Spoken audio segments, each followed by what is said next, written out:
ओम नमो भगवते वासुदेवाय नमः।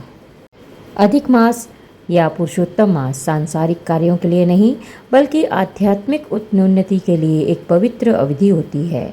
पद्म पुराण के अनुसार यह अतिरिक्त महीना भगवान विष्णु को समर्पित है, जिससे दान, व्रत और पूजा जैसे निस्वार्थ कर्म विशेष रूप से फलदायी होते हैं। अधिक मास को मल मास भी कहा जाता है और मल मास कैसे पुरुषोत्तम मास बना, इसकी भी एक कथा है। इसमें यह बताया गया है कि मूल रूप से इस अतिरिक्त महीने का कोई अधिपति देवता नहीं था, इसीलिए इसका नाम मल मास था या अपवित्र या व्यर्थ महीना कहा जाता था। इसे कोई त्यौहार या शुभ कार्य को नहीं सौंपा गया था और यह अन्य 12 महीनों द्वारा उपेक्षित और तिरस्कृत महसूस करता था। यह व्यर्थ महसूस करने का एक शक्तिशाली रूपक है। निराश होकर इस महीने ने मानव रूप में भगवान विष्णु से मदद मांगी। पद्म पुराण में वर्णन है कि कैसे भगवान विष्णु ने करुणा से द्रवित होकर इस महीने को अपनाया। उन्होंने इसे शिव एक उद्देश्य नहीं दिया, उन्होंने इसे अपना नाम भी दिया पुरुषोत्तम, जो उनकी सर्वोच्च उपाधियों में से एक है।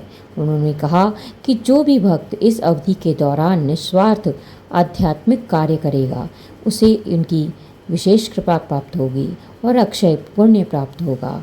इस तरह एक तिरस्कृत महीना सभी समयों में सबसे आध्यात्मिक रूप से शक्तिशाली बन गया और इसे पुरुषोत्तम मास के नाम से जाना जाने लगा। इस मास में भगवान पुरुषोत्तम का महीना है, इसलिए उनकी पूजा करना सबसे महत्वपूर्ण गतिविधि होती है। आप प्रतिदिन विष्णु सहस्त्रनाम, विष्णु के 1000 नाम का जाप करके ऐसा कर सकते हैं। इस महीने में आप सत्यनारायण की कथा भी कर सकते हैं और सुन सकते हैं। कहा जाता है कि अधिक मास के दौरान किया गया दान कई गुना होकर वापस मिलता है। यह सिर्फ पैसे से नहीं, आपका इरादा मायने रखता है कि आप किस तरह से दान करना चाहते हैं। ज़रूरतमंदों को भोजन देकर, वस्त्र देकर, शिक्षा देकर और दीपदान देकर अविश्वसनीय रूप से इसमें आप सहयोग कर सकते हैं। यह इस महीने का आशीर्वाद प्राप्त करने के लिए सबसे सीधे तरीके हैं। इस मास में भगवान विष्णु की पूजा करनी चाहिए। भगवत गीता, श्रीमद् भागवत और रामायण के ज्ञान में डूबना चाहिए। यह अपने आप में एक पूजा होती है।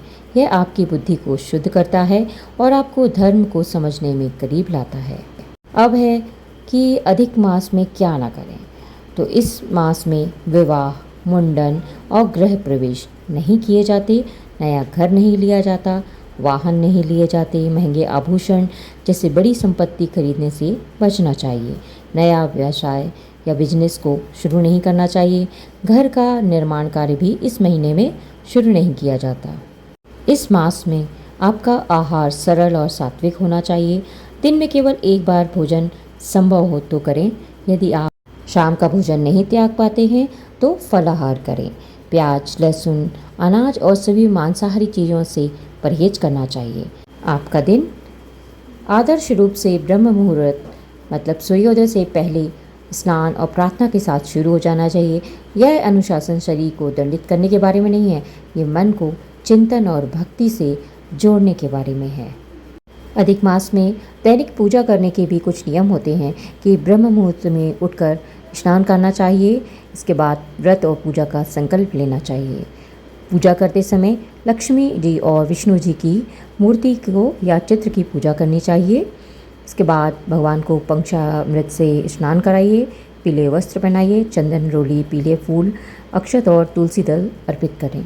भोग और आरती में आपको मिठाई या केसर की खीर का भोग लगाना है। अंत में घी के दीपक की आरती करनी है।